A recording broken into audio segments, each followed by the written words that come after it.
Welcome to a new video of Friends Green Porsche Prep Book. I've got an audience here. Right, in this episode, what we're doing is we've got a customer's early 996 Carrera in, a manual coupe, which we're very fond of. Beside me here, we've got every suspension component that goes on this car. So, go away, Harvey. Yeah, we're just going to show all these components going on the car, and we'll give a little review afterwards of how it should feel brand spanking new. So what we've got here is there's 4 arms per corner on the rear, there's 2 arms per corner on the front, plus the track rods, inner and outer, front top mounts, and we've got 4 suspension dampers. So what we're using is we used this brand on a lot of the components on the car. They're a German-made manufacturer called, people pronounce it differently, Mailer, pronounce it. So that's what the arms are made from, the manufacturer, and then the shocks we're using Bilstein, and these are the MO30 ones, so they're the Porsche sports ones. We haven't bought them directly from Porsche, we've bought them directly from Bilstein. So 4 of those. We've got genuine Porsche MO30 coil springs, because there's no aftermarket brands that make the MO30 ones, which are just 10mm lower than standard, rather than you can get kind of aftermarket H&R, etc., but they're usually about 30mm. We don't want to go as low as that. I think that explains a lot here. We're tackling the front first because we're still waiting on the coil springs to come from Germany, from Porsche, for the rear. So we'll get the front suspension done first, and then we'll move on to the rear. The suspension overhaul on the 996 is done, so let's take a quick look at the new bits and pieces on the car. So we've got new top mounts, top bearings, bump stops, dust bellows, MO30 Bilstein shock absorbers, new inner and outer track rods. We've got a new trailing arm there, a new lower control arm there. We also put new drop links on, which weren't in the video earlier on. Have a look at the other side. Obviously that's just symmetrical. Right, I'll go to the back. MO30 Bilstein shock absorbers and the rear coil springs that we're waiting on from Porsche. And then we've got 2 upper control arms, these 2 shorter ones. The towing arm is there to adjust the tow on the rear. Another trailing arm there as per the front, and then the lower control arm there as per the front. Also, new drop links on the rear, which are that much shorter, as you can see. So there we go. The car now needs to go down for a wheel alignment, but the difference should be night and day. So we're looking forward to getting it out on the road. Other bits the car's had, obviously this video is about the suspension, but we'll quickly run through the rest of the bit. So it's had 2 new condensers in the front because the air conditioning wasn't working, 2 new air ducts because they were cracked and broken, 2 new arch liners on the front, so 1 this side, 1 the other side. What else is that, Jack? Don't be shy. Coil pack heat shields, coil packs. Oh yeah, coil pack heat shields and coil packs. So both heat shields, 1 each side, and 6 coil packs. Air conditioning pipe, low pressure pipe along the sill, front to rear. Alternator drive belt. I've done an alternator and a drive belt as well. Alternator and drive belt. Is that a lot? Okie dokie.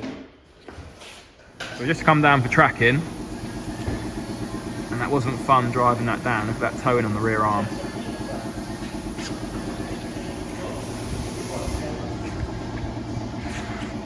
That one's not far out. I think we've got some positive camber on. Anyway, we'll see in a second. It's trying to put me in a hedge. Okay, you find me in the silver 996 Carrera, the customer's car that we've done the comprehensive rebuild of the suspension on. I'm just leaving FGP now. Unfortunately, it started raining. I'm picking the customer up from Stevenage train station, and then yeah, he's obviously going to take the car away, so I'm eager to see what he's going to make of it. I've already given this a test drive, of course. We've given it 20, 30, 40 miles just to make sure everything's okay, as we always do when we do a lot of work on a car like that. But it feels as tight as I imagined, because I didn't have a driving license then, as tight as it did the day it left the factory. So really, really pleased. I think he'll be happy too. So just to recap on what we've done, we've basically reinstated the factory suspension. We've not gone for any kind of upgrades, if you will, or enhancements or modifications. It's got Porsche's MO30 dampers, so they're ever so slightly stiffer, but this car came with that from factory, so it's an option you could spec on the cars from new. MO30 coil springs as well, so it's running the standard ride height, and then we've just renewed all the suspension arms, the track rods on the front, all the drop links, so everything with suspension is brand spanking new. In fact, you can feel, I'm just coming down the lane between FGP and Stevenage now, and you can feel it feels a little bit, not harsh, but yeah, the suspension isn't ironing them out as smoothly as worn suspension would. It just feels really, really alive and responsive, so hopefully the customer feels the same way. Right, I've got some speed bumps here where we often take the cars down to diagnose suspension faults. Well, obviously no rattles or creaks now. Still pretty compliant, to be honest with you. Well, very compliant in fact. This suspension is going to settle in as well. When you put a brand spanking new suspension like this, it is going to settle a little bit. At the moment it's actually looking a little bit high, but that will settle. And of course worn out suspension dampers and springs do sag a little bit and can reduce the ride height a bit. So it does sit a little bit higher than it was doing when he dropped it off. Just feels great. Love an early 996 Carrera, manual coupe. This is the cable throttled one. Well, let's talk about what he's done in here actually. Bit of an elephant in the room. He's done the houndstooth to the centre panels of the seats. So he did that prior to bringing the car down to us. I think it looks really, really good. He's also fitted the ducktail to the rear. That's a genuine carbon fibre one, not a fiberglass kind of carbon fibre copy.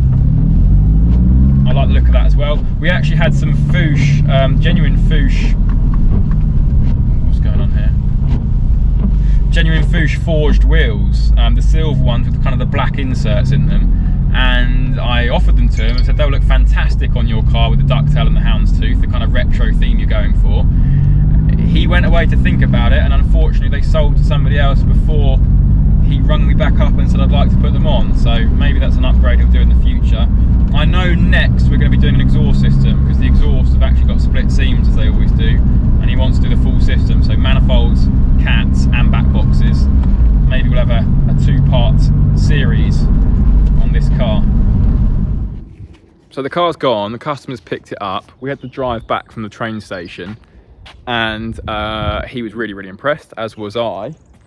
But what I've got down here is all the old suspension components, which I want to show you, because it's all well and good we show these suspension components looking old and worn out on the cars all the time, but when they're on the floor in front of you, you can really appreciate how worn out and old they are. So yeah, let's have a look.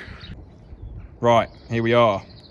Some scrap metal, otherwise known as some old Porsche suspension components. But the car that the customer brought in, it was actually a really nice, clean car, despite these suspension components. But I've said this before in the videos, buying a nice, clean car can, in a way, I don't know if it's the right way of putting it. I was going to say be a double-edged sword, but the trouble is, you buy a really nice car, and because it's a really nice car, it hasn't needed work like this up until now.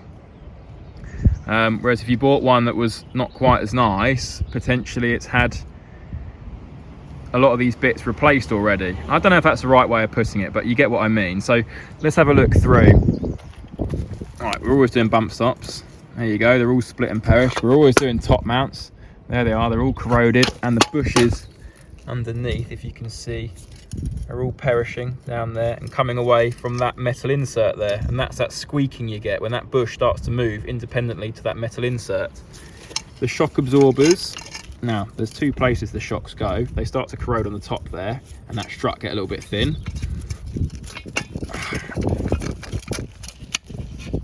There we go. Which these are, they're not horrendous, but look, they are starting to eat in there. And then at the bottom, they'll start to get play in that part of the strut, the body. But these didn't actually have play in them, although look, the bodies look very surface corroded, which is the nature of where they are on the car, unfortunately, on English wet, salted roads. The rears, it's the same story, if not worse. Moving over to the arms, the lower control arms, or coffin arms, because they look a bit like a coffin, are the ones that we most regularly change and take the brunt of wear on the cars. So you'll find they wear in 3 places actually. So you've got this bush here. Look at that, all delaminating away from that metal insert, just like the top mounts. And then on this bush here, they come away from the metal. So there, hang on, and that bit there, you can see it starting to come away. Oh look, Jack's had to cut one of them off. He's not had fun with that one. Yeah, look there, he's had to cut the ball joint off. So that one was obviously very badly seized in. That's often the case with these lower arms. They have to cut them off, and sometimes they have to cut the bolt through here as well to get them off if they're very badly seized. You'll start to undo the bolt and it will just turn that bush in there because that bush is so badly delaminated from the metal inserts, and so it just doesn't loosen, and you have to put a disc and cut through the bolt to get it out. But it looks like that's the only trouble he's had on the ball joint itself. So yeah, they wear on the ball joint, you'll get a knocking noise. They wear on these 2 bushes and they'll start to creak over bumps. Onto the other arms. These ones don't tend to wear as badly, but I mean look, the rubber bushings are just flaring out, delaminating, cracking and perishing. So all of these arms on this car are all original. Nothing had ever been touched. And like I say, that's because this car was a nice one and obviously hadn't really needed it up until now, or until, you know, recently. We've got a drop link down there. Look, these get seized to the hubs. We had Ollie talking about that in the video to the, was it the yellow car? So that would have been seized into the hub, and he's had to cut that off to get at that. What we've got in the box, we've got some old cracked coil packs and whatnot. Anyway, there we go. So I'm going to wrap the video up here. Thanks for watching. We put a picture of these components on the Instagram page, which if you're not following already, have a look, at Friends Green Porsche. And I was inundated by people saying and asking how much is the cost to do a rebuild like this. So if there's demand, I think we'll put a fixed price on the website to do exactly this. All the arms, top mounts, drop links, dampers and springs. So let me know if there's demand to do that, and we will get that on the website. Thanks for watching.